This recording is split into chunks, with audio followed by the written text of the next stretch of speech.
নমস্কার, সবাইকে আন্তরিক প্রীতি শুভেচ্ছা। আমি অমিতাভ আবার আপনাদের সঙ্গে চলে এলাম আনকাট রাতের গল্প নিয়ে। আনকাট রাতের গল্প আজকে গল্পের বিষয়বস্তু অবশ্যই একটা অদ্ভুত ঘটনা, যে ঘটনার সঙ্গে জড়িয়ে আছে ভারতবর্ষের ঐতিহ্যবাহী রেলওয়ে।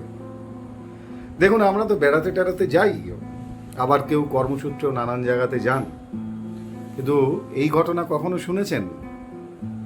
আমরা কি জানি যে খুব জোর একটা ট্রেন আমাদের দেশে কখনো কখনো 1 ঘন্টা 2 ঘন্টা 3 ঘন্টা লেট করে, কখনো 4-5 ঘন্টা 8-10 ঘন্টাও লেট করে, বা তার থেকেও বেশি সময় কোনো ধরনের দুর্যোগপূর্ণ আবহাওয়ায় কোনো কারণবশত দুর্ঘটনা ঘটলে তার থেকে বেশিও মাঝপথে ট্রেনে আমাদের দুর্ভোগের শিকার হতে হয় এবং ট্রেন লেট করে। কিন্তু ভারতবর্ষের ইতিহাস রেকর্ড বলছে অন্য কথা। একটি ট্রেন 1 ঘন্টা 2 ঘন্টা বা 5-6 ঘন্টা 10 ঘন্টা 20 ঘন্টা নয়, 3.5 বছর পরে পৌঁছেছিল তার গন্তব্যে। 3.5 বছর আগে যে ট্রেনটা রওনা হয়েছিল 1400 কিলোমিটার যাত্রাপথের উদ্দেশ্যে, সেই ট্রেনটা গিয়ে পৌঁছেছিল সেই নির্দিষ্ট গন্তব্যে 3.5 বছর। পৃথিবীর বহু দেশে নানান ধরনের ট্রেন পরিষেবা আছে। জাপানের কথা যদি ধরি, তাহলে জাপানে 1 মিনিট যদি ট্রেন লেট করে তার জন্য জাপানের রেলওয়ে কর্তৃপক্ষ তারা রীতিমতো ক্ষমা চেয়ে নেন যাত্রীদের কাছ থেকে। সেখানে ভারতবর্ষের একটি ট্রেন যা বিশাখাপত্তনম থেকে ছেড়েছিল 2014 সালে, আর সম্ভবত নভেম্বর মাসে সেই ট্রেনটি গিয়ে পৌঁছেছিল তার গন্তব্য 1400 কিলোমিটার দূরে উত্তরপ্রদেশের বস্তি বলে সেই জায়গাটিতে। সেটি ছিল 2018 সালের জুলাই মাস। এবং সেই মাঝখানে 3.5 বছর সময় ট্রেনটি কি হয়েছিল, কোথায় ছিল, তার উত্তর দিতে পারেননি রেল কর্তৃপক্ষ। বিষয়টা একটু খুলেই বলি। ট্রেনটি ছেড়েছিল বিশাখাপত্তনমের ইন্ডিয়ান পটাশ লিমিটেডের 14 লক্ষ টাকার মতো সার। সেই সার নিয়ে একজন ব্যবসায়ীর অর্ডার, রামচন্দ্র গুপ্ত সম্ভবত নাম, হ্যাঁ এরকমই হবে, রামচন্দ্র গুপ্ত, তার একটা অর্ডার ছিল 14 লক্ষ টাকার। আর সেই ট্রেন ওয়াগন রেল মালগাড়ি তিনি বুক করেছিলেন বিশাখাপত্তনম থেকে 1400 কিলোমিটার দূরে উত্তরপ্রদেশের বস্তিতে, যেটি মালগাড়ি হিসাবে সময় লাগার কথা 42-43 ঘন্টা। অদ্ভুত ব্যাপার, সেই ট্রেনটি পৌঁছেছিল 2014 সালের নভেম্বর মাসে। ট্রেনটি রওনা হয় এবং পৌঁছায় 2018 সালের জুলাই মাসের। এবং যেহেতু এই ব্যবসায়ীর ইন্ডিয়ান পটাশ যে লিমিটেড কোম্পানি, তাতে অগ্রিম টাকা দেয়া ছিল না, তাই সেই ট্রেনটির এই 3.5 বছরে সারটি তো আর ব্যবহারযোগ্য ছিল না, সারটি নষ্ট হয়ে গিয়েছিল। সেই জন্য তাকে কোনো টাকা দিতে হয়নি, তিনি যে মালটা নেননি, সারটা ফেরত দিয়ে দিয়েছিলেন। এরপর ইন্ডিয়ান রেলওয়ের সঙ্গে নামে কেস করে ইন্ডিয়ান পটাশ লিমিটেড। অদ্ভুতভাবে যে তারা কেউই কোনো উত্তর দিতে পারেনি যে এই ট্রেনটা কোথায়, কি কারণে এতদিন আটকে ছিল, কি হয়েছিল, তার ব্যাখ্যা কিন্তু ইন্ডিয়ান রেলওয়ে দিতে পারেনি। ভারতবর্ষের রেলওয়ে ইতিহাসে বোধহয় এটাই সবথেকে বড় লেট তার ঘটনা, যে একটি ট্রেন 1400 কিলোমিটার পাড়ি দিতে 3.5 বছর লেটে পৌঁছেছিল। অনেকে হয়তো জানেন, আবার অনেকে জানেন না, তাই মনে হলো আজকের আনকাট রাতের গল্পে এটা একটু আপনাদের জানে। দ্বিতীয় ঘটনাটা আরও মজাদার। আমরা আমাদের পরিবারের সঙ্গে ছবি তুলি, আমরা অনেকের পরিবারের ছবি বাড়িতে টানিয়ে রাখি। বা ভালোবাসার মানুষদের ছবি আমরা তুলি, স্বামী স্ত্রীর ছবি তোলেন, প্রেমিক প্রেমিকার ছবি তোলেন, এরকম বন্ধু বান্ধবীদের ছবি তোলেন। ছবি তোলাটা আমরা ভালোবাসি। একটা অদ্ভুত ঘটনা ঘটেছিল যে একটা ছবি, সেই ছবির জন্য একজন ফটোগ্রাফার পেয়েছিলেন নোবেল পুরস্কার। হ্যাঁ, আসলে ঘটনাটা মজাদার। ছবিটা তুলেছিলেন একজন ভদ্রলোক নিছকই মজা করে, এবং সেই মজা করে যিনি ছবিটা তুলেছিলেন তার নাম হচ্ছে উইলহেম রন্টজেন। উইলহেম রন্টজেন, তিনি তার স্ত্রী, তার হাতে একটি সুন্দর আংটি উপহার দেওয়ার পর তার স্ত্রী, যার নাম বার্থা, তার হাতের সেই আঙুলের যে আংটি, সেই আংটির একটি ছবি তুলেছিলেন 1895 সালে। মজার ব্যাপার কি জানেন? সেই ক্যামেরাটি, যেটি তিনি ছবি তুলেছিলেন যে ক্যামেরা দিয়ে, সেই ক্যামেরা থেকে যে ছবি পাওয়া গিয়েছিল তাতে দেখা গিয়েছিল মাংস চামড়া নয়, মাংস চামড়া ভেদ করে তাঁর স্ত্রীর হাতের হাড়, সেগুলো বেরিয়ে ছবিতে পরিষ্কার বোঝা যাচ্ছে, এবং সেই হাড়ের ওপরে সেই আংটি যেটি তার হাতে পড়া ছিল সেটিও পরিষ্কার বোঝা যাচ্ছে। অবাক হয়েছিলেন এই ফটোগ্রাফার। এবং এই রন্টজেন, তিনি এই বিষয়টা বোঝার আগেই বিজ্ঞানের সাড়া পড়ে গিয়েছিল। এই অদ্ভুত যে রশ্মি, যার মাধ্যমে এই ছবিটি এই চামড়া এবং মাংস ভেদ করে শরীরের ভেতরের হাড়ের ছবি তুলেছিল।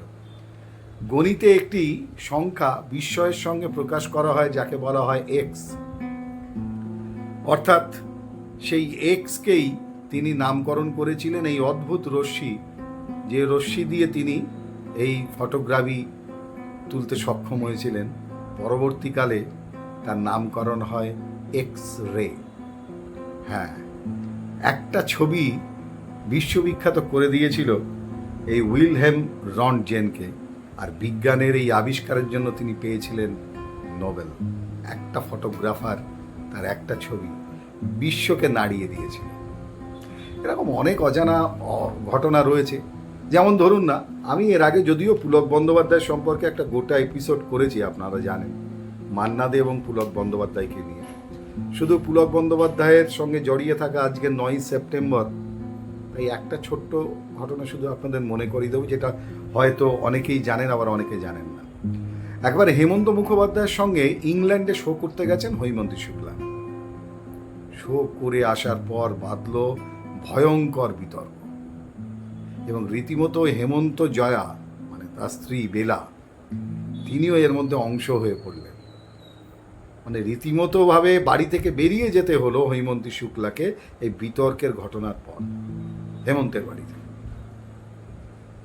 খাদের কিনারায় তখন কেরিয়ার হৈমন্তী শুক্লার, শোনা যায়, কারণ আমরা তো আর চোখে দেখিনি, কোনো না কোনোভাবে শুনেছি। কি করবেন উপায় না খুঁজে, কি হবে সঙ্গীতময় জীবনের, তিনি পৌঁছালেন পুলক বন্দ্যোপাধ্যায়ের কাছে। মুশকিল আসান পুলক বন্দ্যোপাধ্যায় আর তিনি দুজনে মিলে এরপর গেলেন মান্নাদের বাড়িতে। মান্নাদের বাড়িতে গিয়ে আলোচনা করার পর ঠিক হলো যে পুলক বন্দ্যোপাধ্যায়ের একটি গান হৈমন্তী শুক্লা গাইবেন, তার কামব্যাক হবে আবার ইন্ডাস্ট্রিতে। এরকম একটা পরিস্থিতির মধ্যে দাঁড়িয়ে একটি গান লেখা ছিল পুলক বন্দ্যোপাধ্যায়ের, মান্নাদের বাড়িতেই ছিল সম্ভবত গানটি লেখা।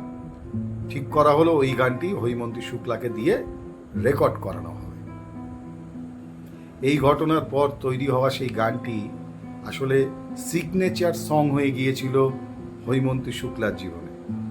হৈমন্তী শুক্লা যতদিন জীবিত থাকবেন, কিংবা যতদিন তার শ্রোতারা গান ভালোবাসবেন, সব গানের মাঝে এই গানটা যখন বেজে উঠবে, তখন বারবার হৈমন্তী শুক্লার সঙ্গে যেন একটা সম্পর্ক তৈরি হয়ে যাবে।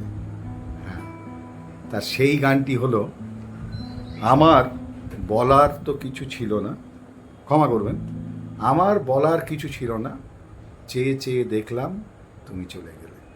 এই গানটা আর হৈমন্তী শুক্লা বোধহয় কোথাও এক হয়ে আছে, কিন্তু এই গানটার জন্ম এরকম একটা ঘটনার মধ্যে দিয়ে। এটাও হয়তো অনেকের জানা নেই। আরেকটা ঘটনা এই প্রসঙ্গে বলি। হেমন্তবাবু তখন ভয়ঙ্কর অসুস্থ। ভালোবাসা ভালোবাসা ছবিটি তৈরি হবে, কিন্তু হেমন্তবাবুর কথা ভেবে লেখা গান হেমন্তবাবুর বললেন আমার পক্ষে গাওয়া সম্ভব না।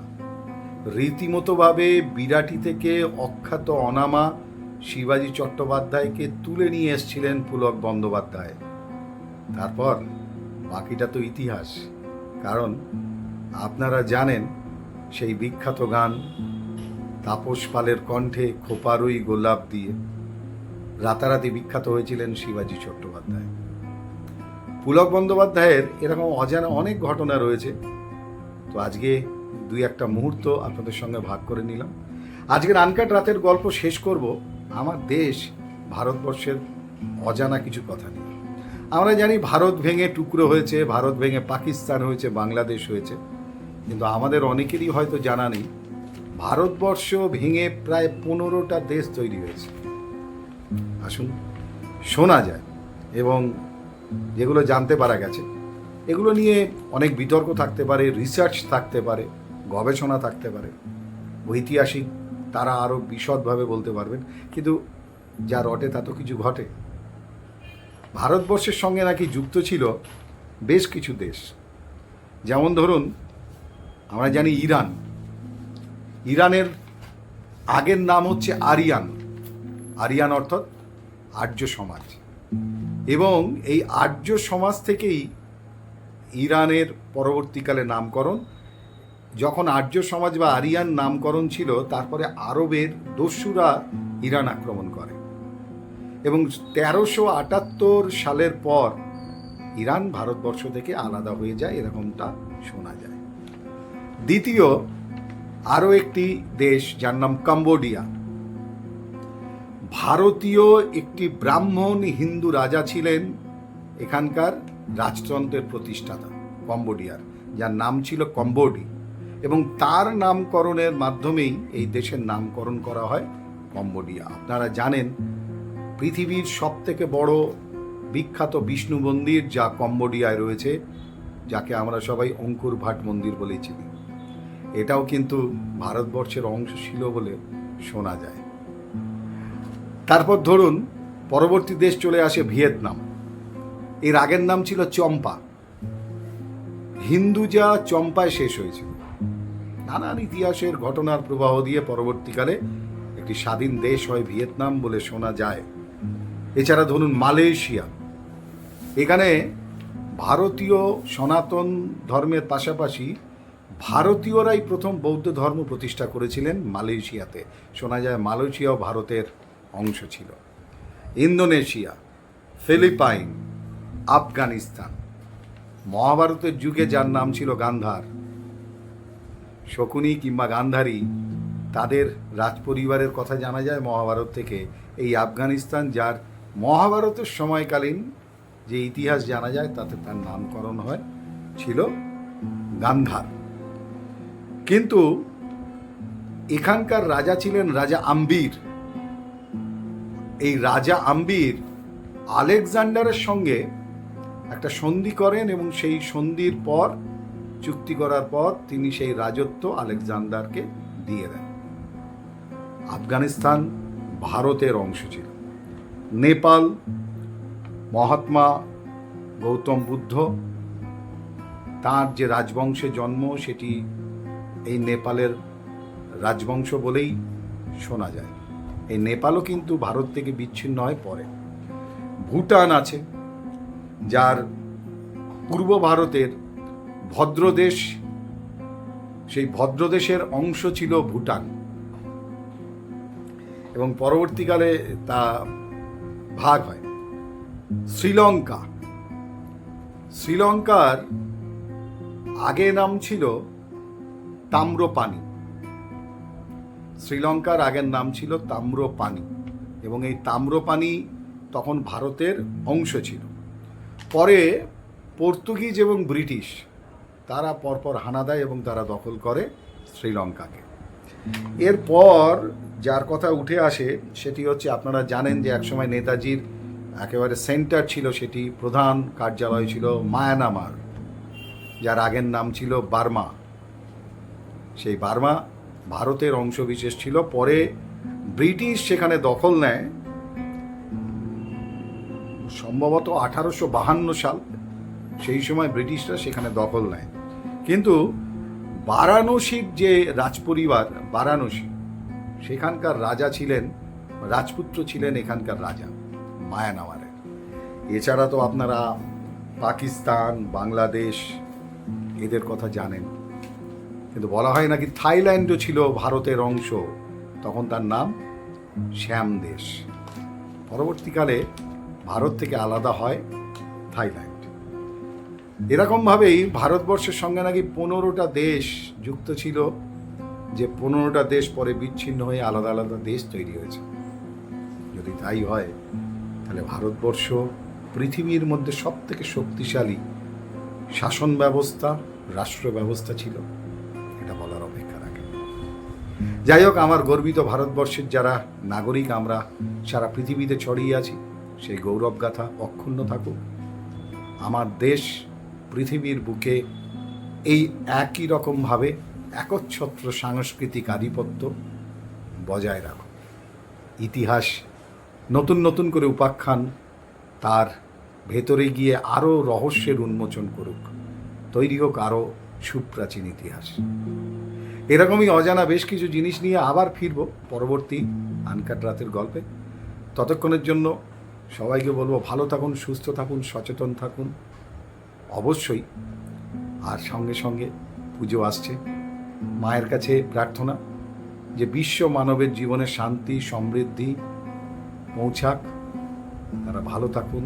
হানাহানি, যে সমস্ত হিংসা সারা পৃথিবীর বুকে মানুষকে খারাপ রাখে, সমাজকে খারাপ রাখে, তাদের নিধন, দুর্গতি নাশিনী আসুক, দুর্গতি মুক্ত হোক পৃথিবী।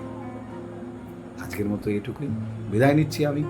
আবার পরবর্তী আনকাট রাতের গল্প নিয়ে ফিরছি খুব তাড়াতাড়ি। ততক্ষণের জন্য শুভরাত্রি।